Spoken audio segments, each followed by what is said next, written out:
Hablando de potencial humano, ¿alguna vez se han preguntado a qué se debe la gran disparidad de resultados y desempeño entre una persona y otra?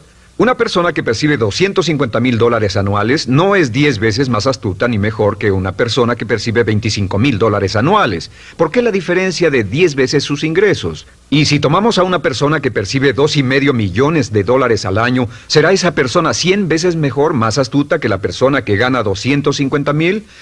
Imposible. En un estudio reciente de coeficiente intelectual probaron a 1,000 personas de una cierta población y llegaron a la conclusión de que la mejor persona entre los 1,000 solo era 2,5 veces más astuta que la persona de menor coeficiente intelectual. Solo 2,5 veces la disparidad, y tal vez eso sea con toda la población. ¿A qué supone que se debe la diferencia? Al hablar de potencial humano, llegamos a una fórmula que deduje hace algunos años. Tal vez eso lo explique un poco. La fórmula comienza con lo que llamamos AI, o sea, atributos innatos, las cualidades, la inteligencia, la habilidad, el temperamento, cosas con las que se nace que no pueden cambiarse mucho. Además de los atributos adquiridos. Estos atributos son muy importantes, son su educación, su capacitación, sus capacidades, su experiencia, conocimiento, sabiduría, etcétera, multiplicado por A, que es su actitud, es igual al potencial humano individual o al desempeño humano individual o resultados individuales humanos. Ahora, de estos tres, los atributos innatos se traen desde el nacimiento. Los adquiridos pueden cambiarse, pero se necesita cierto tiempo para ello, aunque a veces cambiamos muy rápidamente. Cierta información valiosa puede cambiar dramáticamente su eficacia, pero las actitudes pueden aumentarse o disminuirse dramáticamente en segundos. Cada vez que mejoramos nuestra actitud, multiplicamos todas nuestras capacidades. Una actitud ha sido llamada acertadamente el lenguaje más importante del ser humano, la palabra más importante del idioma en el humano. Todo lo que hacemos en la vida, según un estudio en Harvard entre estudiantes ejecutivos, será en un 85% de actitudes. Un 85% de su éxito estará determinado por su actitud. Eso significa que está determinado por cuán positivo o cuánta actitud mental positiva se tenga. Las personas con actitudes mentales positivas tienden a avanzar más rápidamente, se mueven hacia la cima en organizaciones valiosas, ganan más dinero, sacan más satisfacción de la vida. Una actitud mental positiva no significa que baile por las calles y arroje flores. Solo significa que tome una actitud constructiva en general o se aproxime hacia su trabajo, su vida, sus problemas, relaciones, etc. Según el informe Cox de las empresas americanas, según la revista Success, un 85% más de todo lo que se logra se debe a la actitud. Y la pregunta es, ¿de dónde vienen las actitudes? Las actitudes vienen de las expectativas. Muy simple, ya hablamos de eso. Y una forma muy poderosa de mejorar su actitud instantáneamente es decir, aunque no lo crea, pienso que algo maravilloso va a ocurrirme hoy. Como dijimos antes, nuestras expectativas sobre los desenlaces determinan nuestra actitud. Si espera que las cosas salgan bien, tendrá una actitud positiva. Si espera que salgan mal, tendrá una actitud negativa. Y lo maravilloso es que podemos fabricar nuestras expectativas. Podemos esperar lo que deseamos. Podemos esperar cosas buenas, cosas malas, y no nos decepcionaremos. ¿De dónde surgen nuestras expectativas?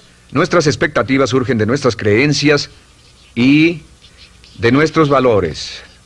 Son el centro de los factores motivacionales de nuestra personalidad, nuestras creencias, y esto nos conduce a un entendimiento del potencial humano. Significa básicamente que nuestra actitud es una expresión externa de lo que está ocurriendo internamente, y esto es consistente con las leyes mentales. Con respecto a las creencias, cada uno de nosotros tiene muchas creencias en el fondo que los psicólogos llaman los conceptos propios. El concepto propio, o su descubrimiento, es considerado por muchos como el logro único y más importante para comprender el desempeño humano en el siglo XX. Yo estoy de acuerdo. El concepto propio es como, si queremos usar una analogía militar, el centro de mando.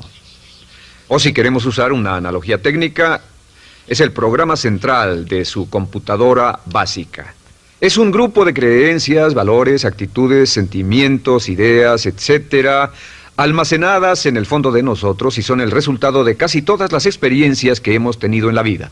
Y algunos investigadores dicen que el concepto propio comienza a formarse aún antes del nacimiento, pero el concepto propio, una vez colocado, Precede, predice y determina sus niveles de eficacia y desempeño en todas las áreas de nuestra vida. El concepto propio se convierte en el centro de mando o el programa maestro. El concepto propio de este grupo de creencias determina lo que dirá, lo que hará, cómo actuará, cómo se siente y reacciona, etc. ¿Qué significa esto? Significa que todas las mejoras en su vida externa, todos los cambios en su realidad comienzan con un cambio en su concepto propio.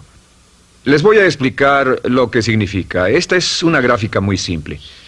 Hablamos de potencial humano y decimos que la persona promedio usa un 10% o menos de su potencial. Según investigaciones, tal vez es mucho menos. El Instituto Stanford Brain en Santa Clara, California, estima que tal vez se aproxime a un 2%. Seremos generosos y diremos que la persona promedio usa un 10%. Significa que en los mejores casos, la mayoría, como usted o yo, no usamos un 90% de nuestro potencial. Uno de los mejores filósofos, Oliver Wendell Holmes, dice que la tragedia de la persona promedio es que llegan a la tumba con su música aún por dentro. Aún están funcionando con mucho menos de su potencial total. Y esto es el potencial humano. Sabemos que existe una relación directa entre el potencial humano y el concepto propio.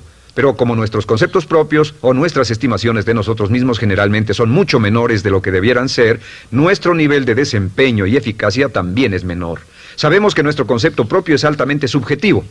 ¿Qué significa esto? Significa que el concepto propio, lo que pensamos que es cierto sobre nosotros mismos, no está basado en la realidad, está basado en información que hemos tomado y aceptado como cierto, hasta el grado en que creemos lo que sea de nosotros mismos y se vuelve cierto para nosotros porque actuamos de una forma consistente con ello. Algunas personas que leen sus horóscopos y creen en horóscopos predicen su futuro. Hay algunas personas que toman la crítica y las opiniones de otros a quienes ni siquiera respetan y hacen suyas esas ideas, dando un resultado muy negativo. Lo que piense, lo que acepte como cierto, se vuelve cierto para usted. También sabemos que como adultos tenemos una variedad de conceptos propios. Tenemos un concepto propio de cómo vestirnos, cuánto pesamos, lo que comemos, lo bien que podemos hablar en público, qué tipo de padres somos, qué tipo de hijos somos con nuestros padres, qué tipo de esposo o esposa somos, qué tipo de amante, de conductor.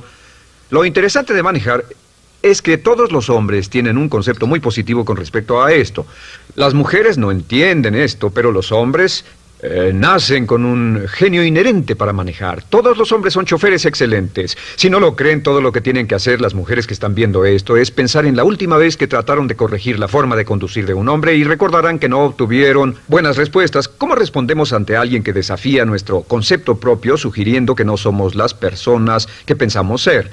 Estamos a la defensiva, nos enfadamos, nos irritamos, es difícil que nos traten.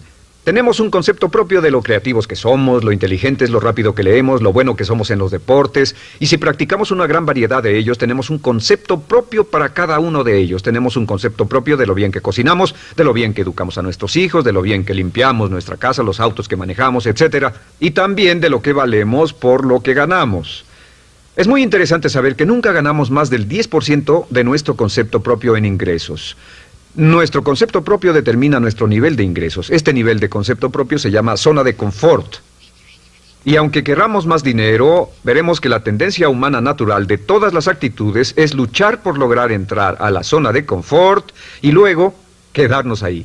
Si ganamos un 10% por encima de nuestro concepto propio de ingresos, tendremos una necesidad imperante de deshacernos de ese dinero. Lo donaremos, lo gastaremos en forma extravagante y hasta lo perderemos si recibimos demasiado. Las personas que ganan la lotería siempre están quebradas a los 2 o 3 años. Queman el dinero porque ese dinero está más allá de su concepto propio. Si gana 10% o menos de su nivel de concepto propio, se descubrirá luchando, trabajará más duro, más tiempo, pensará en forma más creativa, buscará diferentes formas para aumentar sus ingresos o sus segundos ingresos. La única forma de mejorar cualquier parte de su vida, incluyendo sus ingresos, es aumentando el nivel del concepto propio de sus ingresos, comenzando a pensar en usted como si estuviera ganando más dinero. Si quiere bajar de peso, la única forma en que podrá lograrlo es pensando en que está delgado. Piense en usted mismo como una persona más delgada. Si quiere volverse una persona más popular, más amorosa, más feliz o más sana, comience a pensar una y otra vez en esas cosas hasta que se vuelvan parte de su nuevo concepto propio. Hablaremos de eso más adelante. Es una parte esencial de la programación de su mente hacia el éxito. Su concepto propio global está determinado por el promedio de sus conceptos propios en las áreas que considere importantes. Ahora, su concepto propio está formado de 3 partes críticas. La primera parte del concepto propio es el ideal propio. El ideal propio es la persona que más desearía ser, es su idea de lo que constituye un ganador, es su visión ideal de lo mejor que puede ser usted. Nada más, una de las cosas que sabemos de las personas con éxito es que las personas con éxito tienen ideales propios muy claros, ideales claros de quién quieren ser en el futuro. Las que no tienen éxito tienen ideales muy vagos. El número dos es la autoimagen. La autoimagen es como un retrato de cómo se ve a sí mismo y lo que piensa de sí mismo. La autoimagen es el espejo interno, es como se percibe a sí mismo ahora en su desempeño actual, en forma cotidiana. La tercera parte es su autoestima. Su autoestima es cómo se siente consigo mismo. Cómo se siente consigo mismo es la fuerza motriz, el motor, la fuerza poderosa dentro de su subconsciente. Es la fuerza de energía dentro de su concepto propio y determina casi todo lo que le pasa. La mejor definición de autoestima es cuánto se agrada a sí mismo. Cuánto se agrada a sí mismo como esposo, cuánto se agrada a sí mismo como empleado, cuánto se agrada a sí mismo como jefe, como inversionista, como orador profesional, como atleta, etcétera. Según se agrade a sí mismo, su nivel de autoestima, su sentimiento emocional global respecto a cualquier área de su vida determina su desempeño y su eficacia en dicha área. Lo sorprendente es que se convierte en lo que piensa, su concepto propio es maleable, su autoestima puede formarse repitiendo una y otra vez, me agrada mi persona, me agrada mi persona, me agrada mi persona. Me agrada mi persona, me agrada mi persona, me agrada mi persona. Entre más se repita, me agrada mi persona, me agrada mi persona, entre más lo repita una y otra vez, más crecerá su autoestima y entre más crezca su autoestima, más crecerá su concepto propio global. Cuando crezca su concepto propio global, su desempeño será mejor en todo lo demás que emprenda. Cada vez que diga, me agrada mi persona, me agrada mi persona, me agrada mi persona, me agrada mi persona, me agrada, será como bombearse psicológicamente. Todo lo que pase que haga que su autoestima suba a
hacia la base de nuestra personalidad. Los niños necesitan el amor como las rosas necesitan la lluvia. Los niños que carecen de amor a menudo mueren por escasez de amor.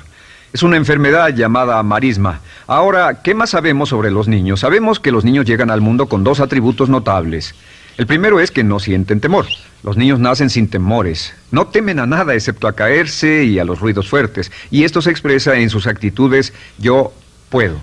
Los niños llegan al mundo pensando que pueden hacer cualquier cosa, y quien haya criado a un niño hasta la edad de 3, 4 o 5 años sabe que debe pasar esos primeros años evitando que se maten, porque son como pilotos japoneses, porque no le tienen miedo a nada. Su segundo atributo es que llegan al mundo totalmente espontáneos. Dicen lo que quieren, hacen lo que quieren, son totalmente desinhibidos. Totalmente. Ellos no temen hacer nada de lo que desean, y esto se expresa en su actitud no quiero. No tengo que hacerlo. Si ha tratado de controlar a un niño, lo habrá visto. Lo primero que dicen cuando comienza a darle órdenes, lo primero que aprenden es no tengo que hacerlo. Claro, a veces cambiamos sus mentes de una u otra forma, pero estos son los dos atributos con los que los niños llegan al mundo. Llegan al mundo sin temores y desinhibidos. ¿Qué significa esto? Significa que nuestro derecho innato natural es no ser temerosos y ser desinhibidos. Y solo cuando podemos crear la misma situación en nuestra vida adulta, cuando no tememos y somos desinhibidos, nos sentimos a gusto con nosotros mismos. Las mejores organizaciones, las mejores compañías son las que crean un ambiente donde nos sentimos sin temores y sin reservas para ser nosotros mismos y para hacer lo mejor de nosotros. Al crecer descubrimos que los niños aprenden de dos maneras. La primera es por imitación. Imitan a uno o a ambos padres, en especial al padre dominante. Algunas veces el padre dominante cambiará cuando crezca el niño, y a veces los niños imitan al padre, a veces a la madre, pero aprenden por imitación. Muchas características y hábitos que tenemos como adultos los aprendimos de nuestros padres. ¿Alguna vez ha tenido la ocasión de gritarle o reñirle a uno de sus hijos? Verá que le dice las mismas cosas que le dijo su padre a usted cuando era niño. Así que imitamos. A veces imitamos su caminar, a veces su forma de hablar, a veces imitamos sus valores, sus creencias, etc. Aunque esos valores y esas creencias no tengan ningún valor. ¿Por qué? Porque nuestros padres eran así cuando nosotros éramos niños. La segunda forma en que aprendemos es pasando de la incomodidad, lo que no se siente bien, hacia la comodidad. Freud llamó a esto el principio del placer. O sea que nos movemos hacia aquello que nos hace sentir cómodos, lo que nos da placer, lo que nos hace sentir bien con nosotros. Nos movemos de la incomodidad hacia la comodidad. Así es como aprendemos a no mojar el pañal, por ejemplo. Sabemos que no es agradable caminar con popó o pipí en nuestros pañales. Vemos lo que hacen nuestros padres, vemos lo que nuestros parientes hacen y decimos, estas personas no hacen lo que yo. Así aprendemos a caminar y lo demás. Así que de la incomodidad hacia la comodidad. Durante toda nuestra vida, por cierto, así es como aprendemos. Imitamos leyendo lo que otras personas hacen, estudiando libros y en el trabajo, imitamos cuando vamos a la escuela, y hacemos lo que nos da resultados positivos, lo que nos da refuerzos positivos, y hacemos cada vez menos las cosas que nos causan incomodidad o dolor. Ahora, muy temprano en la vida, como equivocación o como resultado de una equivocación que los padres cometen en la crianza, los niños comienzan a aprender hábitos y patrones negativos. Los patrones y hábitos negativos tienen sus raíces principalmente en la crítica destructiva.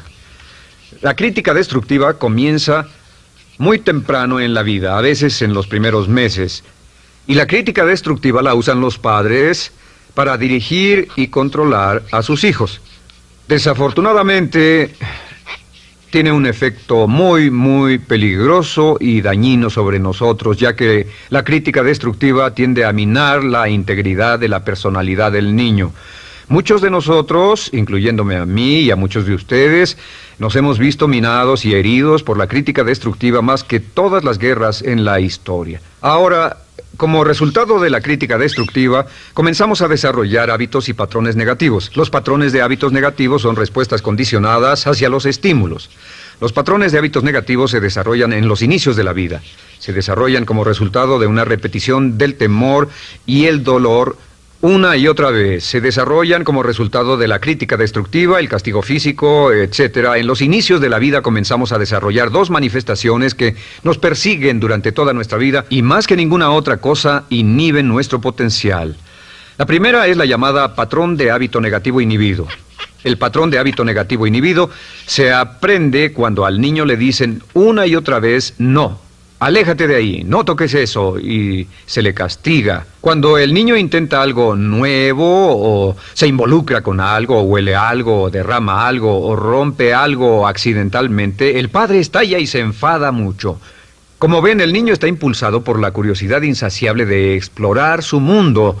Y lo que pasa es que cuando lo explora o se interesa y echa a perder algo, si el padre reacciona golpeando al niño, el niño comienza a pensar cada vez que intento algo nuevo, cada vez que intento algo diferente, cada vez que voy más allá de mis límites, cada vez que me salgo de mi zona de comodidad, cada vez que no juego sanamente, me golpean, me castigan, me lastiman, me envían a mi alcoba y me siento mal. Y muy pronto el niño desarrolla el sentimiento de no puedo, no puedo. No puedo. Cada vez que trato algo diferente, me castigan. No puedo, no puedo, no puedo.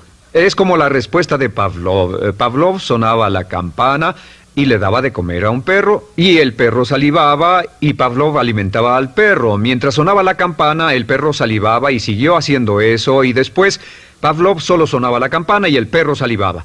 Lo que pasa en la vida adulta es que esto crea lo que llamamos temor al fracaso. El temor al fracaso es una respuesta condicionada a un proceso de crítica destructiva que ocurre en los primeros 5 o 6 años de la vida.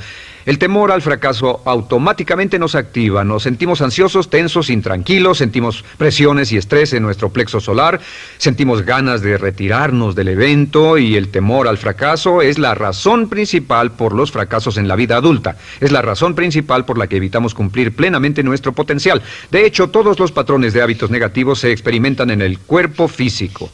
Puedes saber cuál es un patrón de hábito negativo porque se siente en el cuerpo físico, precisamente. El patrón de hábito negativo inhibido, el temor al fracaso, el no puedo, ocurre primero que todo en el plexo solar. ¿Ha tenido la ocasión donde debe hablar frente a un grupo, debe ir a una revisión de su desempeño, o debe hacer una llamada determinante? Primero su plexo solar se aprieta. Si el temor continúa, su respiración se acelera.